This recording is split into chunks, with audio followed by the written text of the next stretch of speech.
In this video, we are going to see how the search function works in Excel.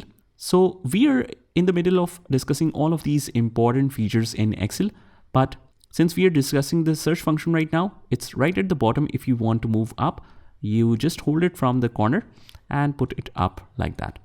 Now the search function is basically used to return the character number on which a specific word is starting.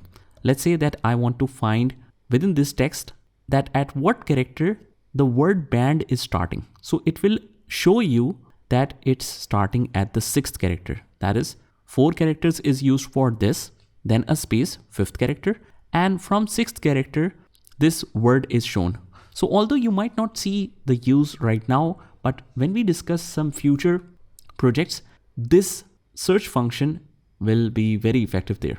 So let me just close it. Equals to search, find text. I want to find what? Band. I want to find its position, inverted commas close, comma. Within which text? I want to find it here.